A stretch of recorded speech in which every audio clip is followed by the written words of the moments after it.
шаарындагы номер 52 Кыргыз-Түрк достук атындагы мектеп лицейинин 2-Б классынын окуучусу Кошбаев Бактыбек 9 жаштамын.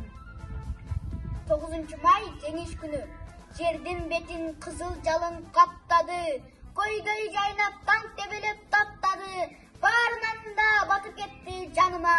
Биздин жерден, биздин кандын акканы.